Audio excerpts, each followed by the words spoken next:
Welcome to The Explainer. So let's just dive right into this because today we are unpacking one of the most dramatic, totally whiplash-inducing corporate rise and fall stories in recent history.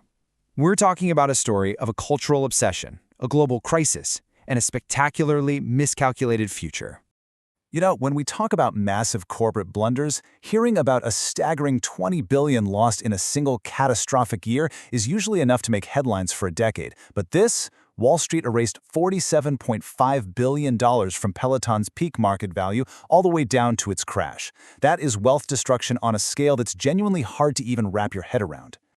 So, it really begs the question, right? How does this actually happen? How on earth do you lose 94% of your company's value in just 2 years? Well, let's treat this like a corporate post-mortem investigation. We're going to look together at the exact missteps, the frankly arrogant assumptions, and the harsh realities that brought a massive fitness empire straight to its knees. Section 1. The $50 billion pandemic fantasy. To really understand the sheer scale of this obsession, you just have to look at the numbers. By January 2021, Peloton's market capitalization had skyrocketed to an unbelievable $50 billion. Think about that for a second. A company making stationary bikes with tablets bolted to the handlebars was suddenly deemed more valuable than legacy automakers like Ford, General Motors, or Volkswagen. I mean, their sales had surged an incredible 172%, as people who are stuck at home desperately sought some kind of physical and mental release. But the financial absurdity behind that $50 billion number is what's truly wild. At its absolute peak, Peloton was trading at over 16 times its forward revenue. Now, to put that into perspective, Apple, a company with huge hardware margins, massive software lock-in, and literally billions of users, was trading at roughly a 7x multiple at that exact same time. The market wasn't pricing Peloton as a bike company. They were pricing it as a generational software platform. It was quite literally a fantasy. Section 2. The post-pandemic reality check. So the global fitness trends from this period paint a pretty devastating picture. The American College of Sports Medicine tracks these metrics, and the shift is undeniable. Online training plummeted from the #1 spot in 2021 all the way down to number 21 by 2023. And home gyms suffered a really similar fate, dropping from number 2 down to number 13. Basically, consumers abandoned their living rooms the very second real gyms and in-person social interactions became an option again. But honestly, here is the ultimate irony of the whole thing. Post-pandemic, indoor stationary bike sales completely cratered by 65%. But people didn't actually stop cycling. Outdoor bike shop revenues grew to 15% higher than their pre-pandemic 2019 levels. People still desperately wanted to ride. They just wanted the wind in their face and actual pavement beneath their tires again. Section 3. Deadly recalls and PR disasters. Okay, let's walk through this timeline because it's pure chaos. It started in pop culture, actually, when the character Mr. Big died of a heart attack right after riding a Peloton in that Sex and the City reboot. It was a massive PR nightmare that tanked their stock 11% in a single day. But it got much, much darker. In spring 2022, regulators forced them to recall 125,000 Tread Plus units following a tragic child fatality and dozens of injuries. That recall alone cost the company $165 million. Add in these massive, overflowing warehouses of unsold inventory, and by February 2022, they were forced to lay off 2,800 employees. Section 4. The fatal internal flaws. Now, you really can't just blame all this on outside factors.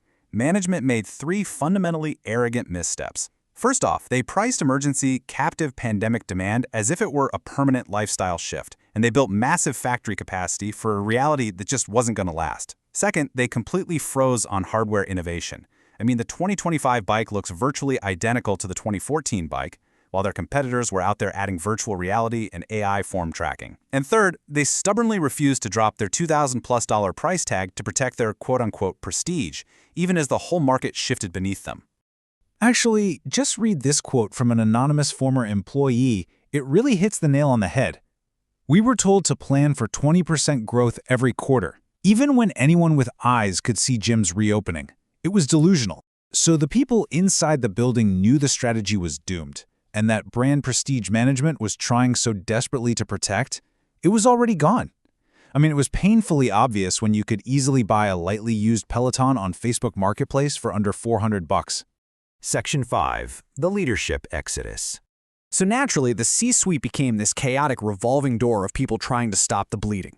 Step 1, founder John Foley, the guy who actually built the empire, was pushed out. And by the way, Foley lost about 87% of his peak $1.9 billion net worth in this crash.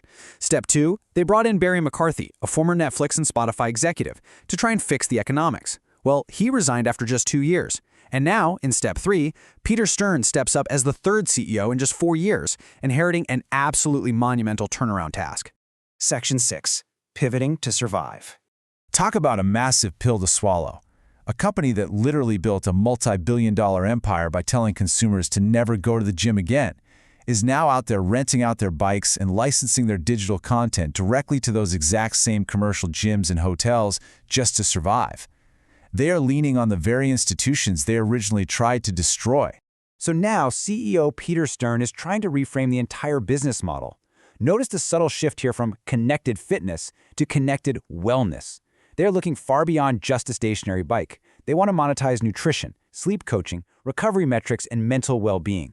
Stern has even publicly stated on recent earnings calls that they are super open to acquiring other companies in these spaces to build out a full, holistic health platform. But guys, here is the crazy plot twist in all of this. Despite everything we've just discussed, the hubris, the massive crash, that benchmark of 20 billion lost happening many times over, Peloton actually isn't dead.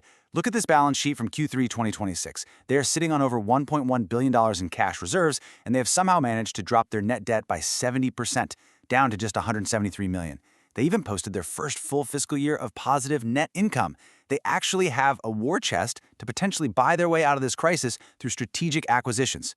So, that leaves us at a really fascinating crossroads. Peloton basically sold us a pandemic survival tool, and for a brief moment in time, it was exactly what we needed.